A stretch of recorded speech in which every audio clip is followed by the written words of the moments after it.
dari CNN TV. Monggo. Izin. Selamat sore Pak Jarod, Pak Komar, Bang Eriko. Serio dari CNN TV. Ini terkait dengan Rakernas besok yang akan digelar oleh PD Perjuangan. Tadi pengantar sudah kami dengarkan dari Pak Jarod. Ada soal kegelapan demokrasi, kecurangan pemilu dan sebagainya begitu.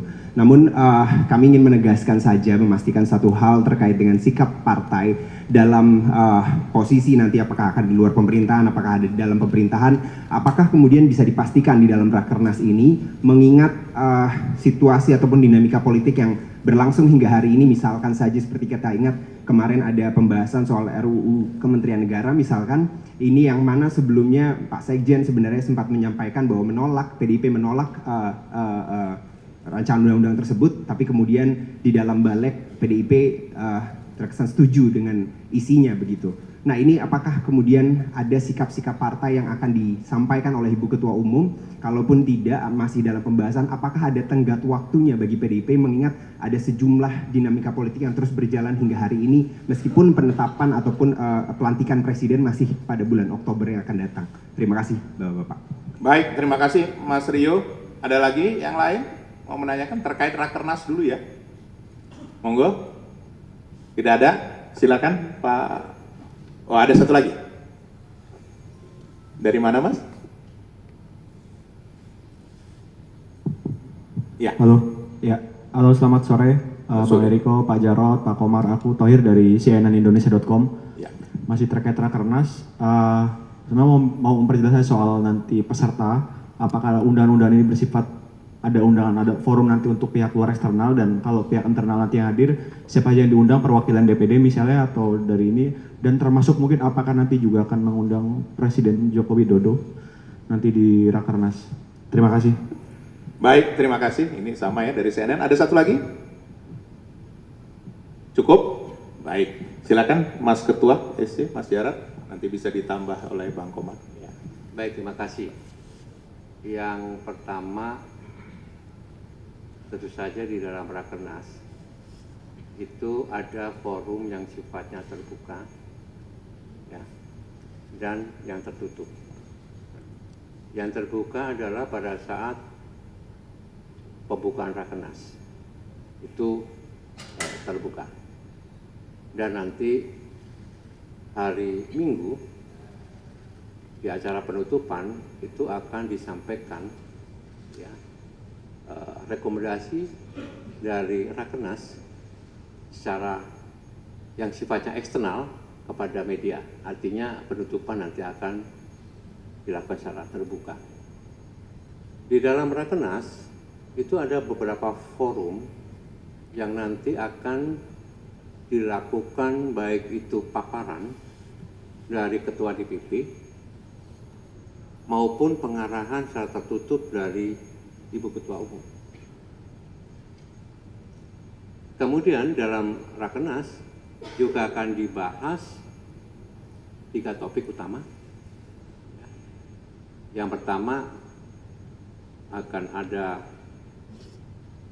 klaster atau kelompok satu yang akan membahas tentang sikap dan posisi PD Perjuangan. Kemudian klaster 2 akan membahas tentang program-program kerakyatan yang diperjuangkan oleh partai di 3 pilar partai dan harus diwujudkan. Dan yang klaster ketiga tentang strategi pemenangan pilkada serentak, ya, termasuk juga konsolidasinya. Ini semuanya sifatnya tertutup, karena ini terkait dengan pertanyaan yang pertama dari CNN tadi, Mas Rio dari CNN, ya, tentang bagaimana posisi dan sikap PD Perjuangan terhadap pemerintahan ke depan, pemerintahan Pak Prabowo, begitu ya. Tentunya di dalam Rakernas akan digodok di kelompok 1 ini. Silakan Mas Seno. Ya.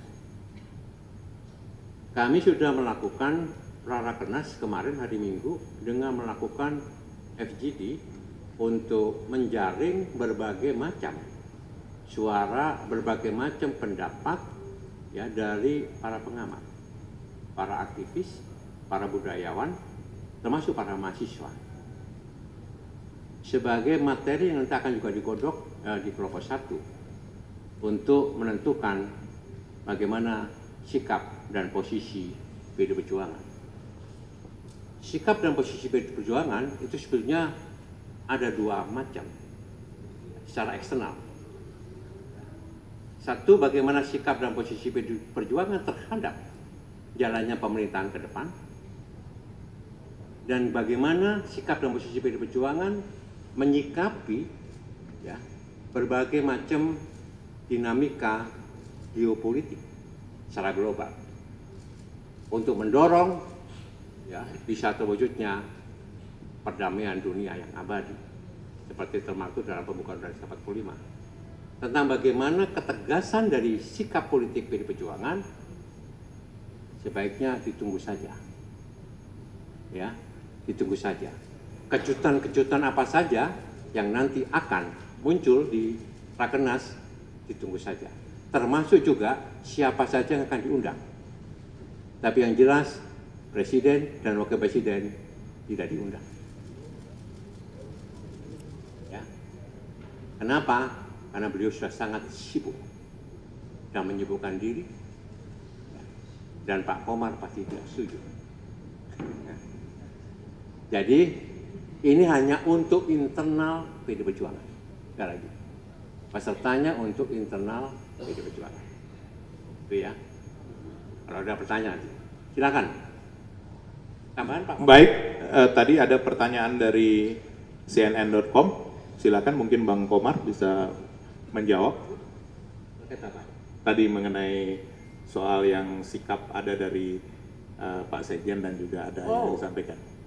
Monggo. Tentang Kementerian Negara. Iya. Itu tadi. Begini, Bapak sekalian, untuk Kementerian Negara sebetulnya ya yang harus kita pikirkan itu kan kepentingan bangsa dan negara. PD Perjuangan, ya, PD Perjuangan memberikan warning, memberikan masukan, ya, janganlah terjadi, misalnya apa RUU Kementerian Negara itu terkesan hanya untuk bagi-bagi kekuasaan, bagi-bagi kursi, bagi-bagi kue, untuk mengakomodasi, ya, berbagai macam kepentingan partai politik yang kemarin memenangkan Pak Prabowo. Kalau itu mengakomodasi sekitar itu, aduh, betapa kita ini akan terjebak kepada kebiasaan yang tidak baik. Ada satu penyakit birokrasi yang disebut dengan empire building syndrome. Sindrom untuk membangun kerajaan. Sindrom untuk membangun banyak departemen, ya, banyak organisasi. Dan ini dikhawatirkan menimbulkan berbagai macam ekses negatif. Contoh, ya, ekses negatifnya tumbuhnya ego sektoral, tumpang tindih satu dengan yang lain, berebut kewenangan dan sumber daya, utamanya uang, dan ini dikhawatirkan kalau terjadi empire building seperti ini, dikhawatirkan makin tumbuh suburnya nepotisme, korupsi dan kolusi. Yang perlu dikedepankan adalah bagaimana dengan efektivitas dan efisiensi pemerintahan. Bertambah kementerian berarti bertambah anggaran. Bertambah kementerian berarti nanti akan sibuk bagaimana mengkoordinasikan kementerian-kementerian yang baru ini. Ya. Jadi saya juga kaget tadi kalau Balik sudah menyetujui itu. Tapi kita sudah memberikan warning.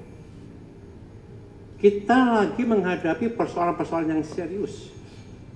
Kemiskinan, lonjakan harga pangan, pelemahan rupiah, hutang luar negeri yang semakin membengkak, ya, climate change, bencana alam terus-menerus, ya, yang ini juga membutuhkan penanganan yang serius dan tentu saja ini membutuhkan anggaran.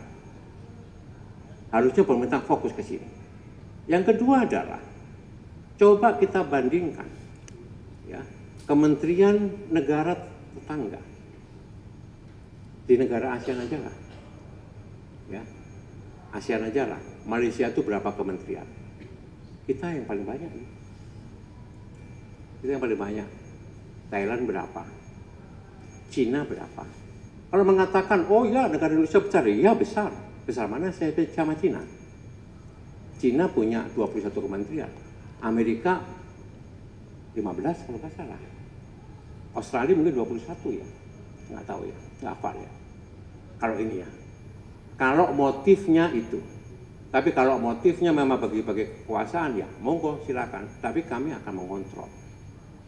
Jangan sampai uang negara, jangan sampai persoalan-persoalan yang dihadapi rakyat, kemudian tidak justru terselesaikan, ya, tapi justru karena sibuk untuk membangun tadi ya, kerajaan-kerajaan baru.